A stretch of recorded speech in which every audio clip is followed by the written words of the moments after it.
Allez, l'énergie est là, c'est pas fini. Pour conclure cette 4e édition de Ready for It, ce soir, nous allons nous concentrer sur un sujet qui nous concerne toutes et tous, l'informatique durable. Il est important, ici à Ready for It, de faire un moment de prise de hauteur, d'arrêt sur image sur ce qui se passe. Et nous avons eu la chance d'avoir une recherche toute fraîche qui nous a été livrée par Forrester, qui va nous donner un état des lieux de la situation pour nous, pour notre quotidien, pour vos actions à venir. Donc j'ai le plaisir d'accueillir en scène Stefan van Rijssen. Stéphane.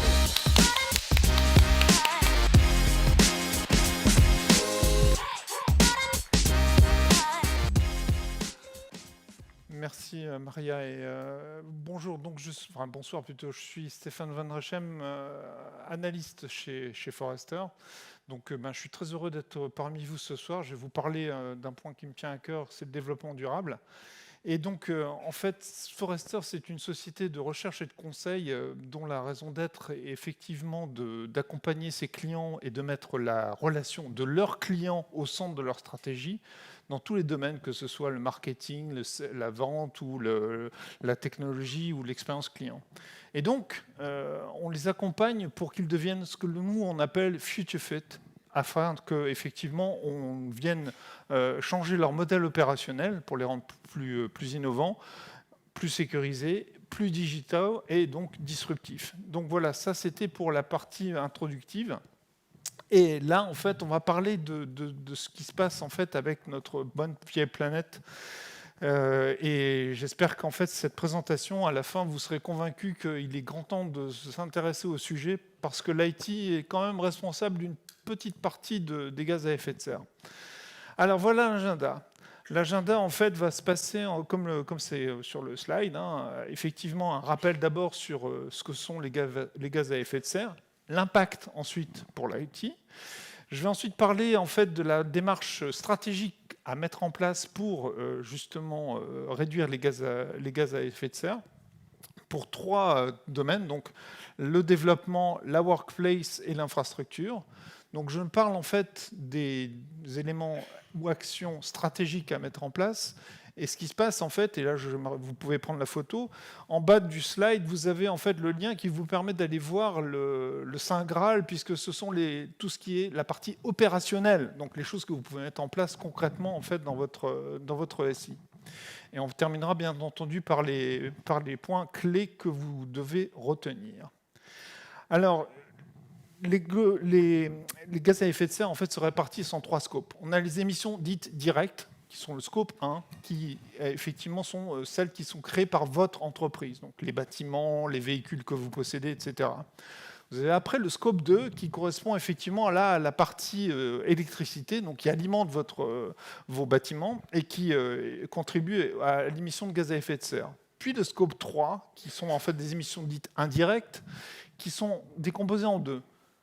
Une phase en fait scope 3 amont, qui correspond effectivement à, je dirais, l'alimentation de vos chaînes de valeur par rapport en fait aux matières premières, aux déplacements professionnels, etc. Et le scope aval, qui correspond effectivement à ce que vos chaînes de valeur ont produites dans votre entreprise et qui est cette fois-là à destination en fait des consommateurs. Donc ça, c'était le rappel sur les scopes. Maintenant, j'ai regardé d'un peu plus près en fait, ce que la Banque mondiale a établi comme étant effectivement l'émission de CO2 en fait, depuis la révolution industrielle, donc 1750 jusqu'à aujourd'hui. Et donc, vous voyez en fait, que la progression elle est exponentielle. Notamment en 2021, il y a eu quand même 36 milliards de tonnes de CO2 émises dans l'atmosphère. Donc ça fait quand même un paquet. Et ce qui se passe, c'est que quand on regarde les données scientifiques, du CO2, ça dure en fait 100 ans. Après 100 ans, ça n'existe plus. Donc du coup, j'ai dit, super, j'ai tous ces chiffres-là qui m'ont été fournis par la Banque mondiale, et j'ai fait la somme, et on arrive en fait à 1850 milliards de tonnes de CO2 qui ont été livrées dans l'atmosphère depuis 1921. Et en clair, j'ai ensuite fait la correspondance par rapport à la taille de notre atmosphère. Et ce dont je me suis rendu compte, c'est qu'en fait, il n'y a que 13 millionièmes de l'atmosphère qui sont en fait pollués par ce CO2. 13 millionièmes de l'atmosphère. C'est rien, c'est tout petit. Rien. Et quand on voit en fait toutes les catastrophes que ça crée en fait dans la planète, les sécheresses, les inondations, la glace qui fond, les niveaux de la mer qui montent, c'est quand même quelque chose qui effectivement a un large impact sur la planète. Bien entendu, après, j'ai établi le top 10 des pays qui émettent des gaz à effet de serre. Donc, bien entendu, sans surprise, il y a la Chine avec 31%, les États-Unis avec 13%, l'Inde 7%, la Russie 5%, le Japon 3%, et après toute une flopée à 2%. Et si vous voulez le savoir, la France arrive en 21e position. Donc voilà, ça c'est simplement pour que vous ayez conscience que c'est quelque chose d'infime par rapport en fait à la couche, enfin par rapport à l'atmosphère terrestre, qui a des effets catastrophiques en fait sur la planète. Alors maintenant, vous voyez, cette slide, je l'ai construite en fait en deux. Donc la partie de gauche, c'est effectivement celle où on voit les 36 milliards de tonnes de CO2 et on voit en fait la répartition par rapport aux différents pôles de production en fait de la planète. Donc 40% d'entre elles, hein, c'est tous les power, etc., donc les usines qui génèrent l'électricité, contribuent en fait à hauteur de 40% des gaz à effet de serre, des émissions de CO2. Ensuite, on a les transports pour 23%, l'industrie pour 23%, les buildings pour 10% et 5% de reste. Donc ça, c'est la big picture pour l'année 1921. Et quand on fait le focus, donc c'est la partie de droite, sur l'IT, eh bien, j'ai pris les chiffres en fait, du Shift Project et on se rend compte qu'en fait, que les émissions de gaz à effet de serre pour l'IT, c'est entre 1,8 et 2,8%. Donc en gros, c'est à peu près le 6e pays de la planète, hein, l'IT. Mais le problème, c'est que ça croît en fait de 9% par an. Donc ça veut dire que dans 10 ans, on aura doublé le pourcentage et du coup, effectivement, c'est 10 fois plus vite que toutes les autres en fait, émissions de CO2 en fait, réparties sur la planète. Donc maintenant, je vais faire le focus sur la roue de droite. Donc on voit en fait qu'il y a toute une partie production donc de la création de ces éléments électroniques qui sont les télés, les mobiles, les ordinateurs, les portables, les imprimantes, etc. Tout ça, ça contribue à hauteur de 54%. Et ensuite, on a leur utilisation. Eh bien, on en a 46% qui génèrent en fait des gaz à effet de serre, donc répartis entre l'utilisation de ces instruments électroniques, mais aussi le réseau, et les data centers en fait que vous avez dans vos entreprises. Alors, en fait, il y a une étude qui a été faite par Forrester l'an passé, à la fin de l'an passé, qui a montré en fait que, dépendant de l'industrie dans laquelle vous vous trouvez, eh bien, l'IT a une part en fait plus ou moins grande dans l'empreinte carbone de l'entreprise. Et typiquement, ce que l'on peut voir, c'est que, notamment pour les services financiers, donc c'est les banques, les assurances, les entreprises asset management et autres, ou même Visa, hein, Mastercard, eh bien, leur empreinte carbone elle est due à 45% de l'IT. De la même manière, en fait, pour les entreprises du secteur de technologie, donc technologie, c'est Apple, Google et autres, Microsoft, l'IT représente 41% en fait de l'empreinte carbone. En revanche, pour le retail, l'énergie ou la fabrication, là, on a un taux qui est effectivement beaucoup moins haut, puisque là, on produit des biens qui sont pas des biens virtuels, en l'occurrence. Donc c'était là-dessus que je voulais attirer votre attention. Donc si vous êtes dans la banque, ou si vous êtes dans l'assurance, ou si vous travaillez pour Microsoft, Google ou d'autres, ou même Amazon, eh bien faites attention parce que c'est là en fait que vous pouvez agir et baisser votre empreinte carbone. Alors voilà. Dans la partie stratégique, pour le développement, il y a une première chose à faire qui correspond effectivement à changer les habitudes de travail. Donc, dans les habitudes de travail, eh bien, plutôt que de faire venir vos employés ou vos personnes qui viennent en régie chez vous, encourager en fait le télétravail et du coup, la partie en fait empreinte carbone due au déplacement de ceux-ci en fait diminuera l'empreinte carbone de votre entreprise. Il faut modifier aussi votre politique de travail, de travaux, pardon, de déplacement professionnel. Parce qu'effectivement, on va moins prendre l'avion en fait, aujourd'hui que ce qu'on pouvait faire il y a quelques années. Ensuite, pour s'appliquer en fait à l'IT à proprement parler, les employés IT, donc les développeurs par exemple, eh bien, vous allez devoir leur enseigner en fait des méthodes de codage efficaces. Donc ces méthodes de codage efficaces, bon là vous en avez avec du green coding, mais il y a aussi d'autres ressources qui peuvent être retrouvées et qui vont vous apprendre en fait à programmer environnement friendly, on va dire. Après, en fait, vous avez les techniques d'éco-design web, parce que les pages en fait, qui sont produites dans vos browsers, eh bien, en clair, il faut qu'ils soient effectivement, je dirais, les plus légères possibles, etc. Et donc, il n'y a ni plus ni moins que 115 règles qui ont été construites qui permettent justement d'alléger ces pages en fait, web. Un dernier point, c'est sur l'e-accessibilité. Donc là, on est moins sur l'aspect environnemental, mais sur l'aspect social. Sur cet aspect social, en fait, avec l'e-accessibilité, c'est des techniques que l'on rajoute en fait dans les pages web qui vont vous permettre en fait de faire parler la page, qui vont vous permettre d'agrandir les impressions, enfin les étiquettes de vos zones dans les écrans, qui vont changer, qui renforcer les couleurs, etc. Et là-dessus, en fait, la France est en pointe parce qu'avec le référentiel RG2A notamment, eh bien, vous avez en fait tout à votre disposition pour créer ces pages en fait e-accessibles qui ne touchent effectivement les personnes dites handicapées. Je vous rappelle qu'il y a quand même 15% de personnes dans le monde qui sont handicapées, bon, plus ou moins lourdement. Mais il y a aussi, en fait, moi, quand mon père il est sur le net pour aller se battre avec l'administration, eh ben, je peux vous dire qu'il n'utilise pas la souris exactement que moi avec ma dextérité. Donc, pensez bien en fait à l'e-accessibilité parce que ça va vous permettre de gagner des prospects notamment. Un troisième point, ça correspond effectivement à la partie DevOps, où on va effectivement, avec les nouvelles méthodologies agiles, utiliser ces moteurs de contrôle automatique du code qui a été écrit, et on va pouvoir en fait construire là-dessus des règles qui vont vous permettre effectivement d'afficher un tableau de bord dans lequel vous allez voir si votre application consomme trop de RAM ou trop de CPU ou elle fait trop d'accès à la base de données, par exemple. Donc là, SonarCube, c'est votre ami. Ensuite, il y a un point sur la réduction de papier. Donc la réduction de papier, c'est la transformation numérique qu'on vit déjà depuis 20 ans.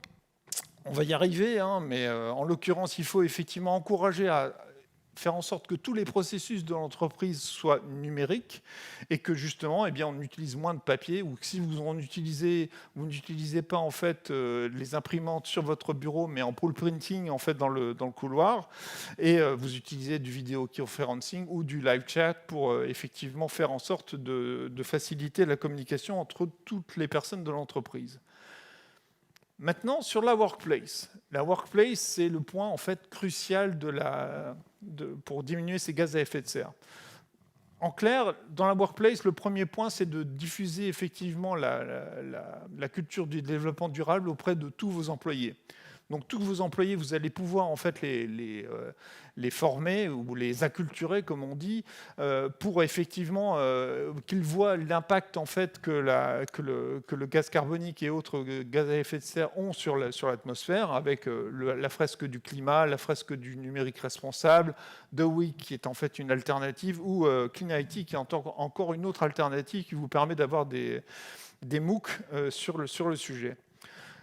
Le deuxième point qui est pour moi le plus important, en tout cas pour commencer, c'est d'allonger la durée de vie en fait des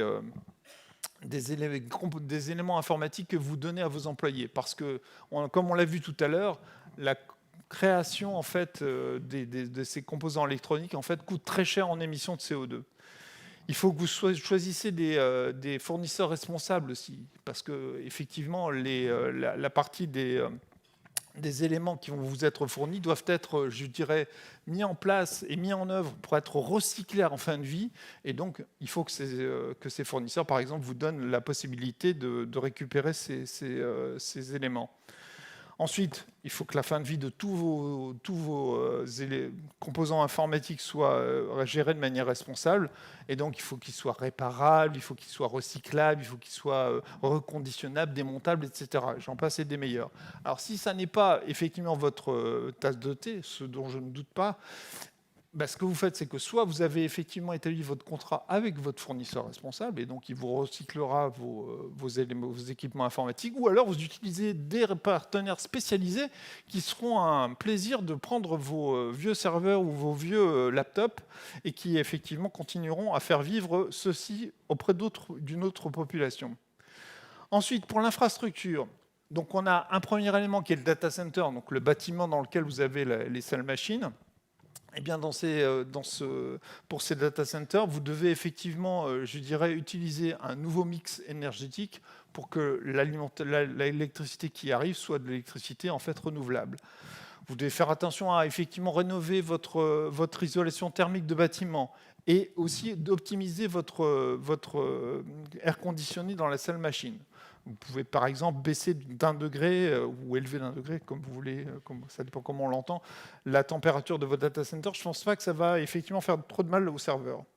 Pour les serveurs, la chose que je peux vous encourager à faire, c'est d'aller dans le cloud. Parce que le cloud, en fait, ce qui se passe, c'est que ces data centers de ces hyperscalers, comme on l'appelle, les Azure, Amazon et autres GCP, eh bien, ils ont des data centers en fait, qui sont top-notch, qui sont alimentés par de l'électricité renouvelable, etc. Il faut aussi penser en fait à un autre point qui est l'optimisation en fait de l'alimentation des serveurs, parce que peut-être que dans les chaînes de traitement qui passent la nuit, peut-être qu'on peut laisser passer en fait un serveur, le mettre au repos pendant quelques heures. Sur ce sujet justement, par exemple, quand on regarde les serveurs de développement ou de test, bon, moi je ne sais pas, mais personnellement, je dirais que mes développeurs, ils bossent pas la nuit, ils bossent pas le week-end, ils bossent pas les jours fériés. Et ben rien que ça vous fait 66% d'économie en fait d'électricité sur votre facture. Donc, vous faites attention à ce que les serveurs soient gérés de manière responsable pour gérer à la fin de vie. Donc recycler par exemple, comme OVH le fait. Et pour le stockage, à ce moment-là, aussi n'oubliez pas en fait à définir une politique de sauvegarde en fait de vos données, donc qui peuvent être soit chaudes, soit froides, bien entendu. Donc les données chaudes, vous les mettez sur des disques SSD, etc., pour qu'elles soient disponibles rapidement. En revanche, dès que vous avez besoin de faire un backup ou que vous avez besoin effectivement de ne pas d'avoir en fait accès à des données un peu plus froides, et bien à ce moment-là, utilisez des disques durs réguliers qui vont consommer en fait seulement 10 fois moins de CO2. Donc c'est quelque chose dont il faut tenir compte. Par rapport à ça, j'en viens en fait au point en fait clé qu'il faut retenir. Donc la première chose, c'est de faire en sorte effectivement que votre politique de prêt des équipements informatiques dure plus longtemps. Avec tout ce que vous allez mettre en œuvre, que ce soit au niveau stratégique ou au niveau effectivement aussi opérationnel, vous allez diminuer votre facture d'électricité. Donc vous allez effectivement, je dirais, être plus profitable. L'autre point, c'est effectivement de promouvoir l'e-accessibilité pour dire effectivement bien de permettre en fait à des personnes qui sont qui sont handicapées ou qui ont moins d'affinité en fait avec l'ordinateur, de leur permettre d'interagir avec vos pages web. Et vous mettez en place aussi des solutions pour faire la gestion de vos équipements informatiques auprès, en fait, soit d'une association, comme je le disais tout à l'heure, ou auprès de vos fournisseurs. Et à ce moment-là, avec tout ça, tout ce que vous mettez en place, qu'est-ce que ça va faire ? La première chose, c'est que ça va vous attirer, en fait, ça va attirer de nouveaux investisseurs dans votre entreprise. Les investisseurs, c'est quand même quelque chose de très important pour faire vivre votre société. Vous allez retenir les investisseurs qui sont là parce que comme vous prenez en compte le développement durable, eh bien, ces investisseurs vont rester en fait chez vous parce qu'ils disent que vous allez, je dirais, en fait, évoluer pour le bien du monde. Ensuite, vous allez gagner des prospects. Parce qu'effectivement, quand vous allez utiliser l'e-accessibilité, vous allez au moins récupérer ces personnes handicapées et aussi en fait, les personnes qui sont moins en fait, des geeks que vous. Ensuite, vous allez retenir les clients puisqu'ils vont être satisfaits. Vous allez aussi acquérir de nouveaux talents parce que les nouveaux talents aujourd'hui, en fait, ce qu'ils cherchent, c'est du sens dans leur métier. Et donc, quand ils cherchent en fait à trouver du sens dans leur métier, si effectivement l'entreprise agit pour le développement durable, eh bien, ça va les attirer. Ils préfèrent en fait venir chez vous. Et vous allez retenir vos talents que vous avez chez vous. Vous allez automatiquement avoir plus d'engagement en fait de la part de vos employés d'une manière générale, parce que justement vous avez mis en place votre politique de gestion pour le développement durable. Et enfin, ce que vous pouvez être, je dirais, enclin d'avoir, c'est effectivement de contribuer en fait à ce que vos enfants soient sécurisés en fait dans leur environnement futur. Donc voilà, ça c'est ce que j'ai pu dire, j'y crois pas, en 17 minutes. Je pense que j'ai bien fait mon travail. Merci beaucoup. Bon joli travail. Maintenant, c'est à eux et à nous C'est à de vous. prendre la suite. Absolument. Eh ben, merci Stéphane. Merci à beaucoup. vous. Merci Laura. Alors,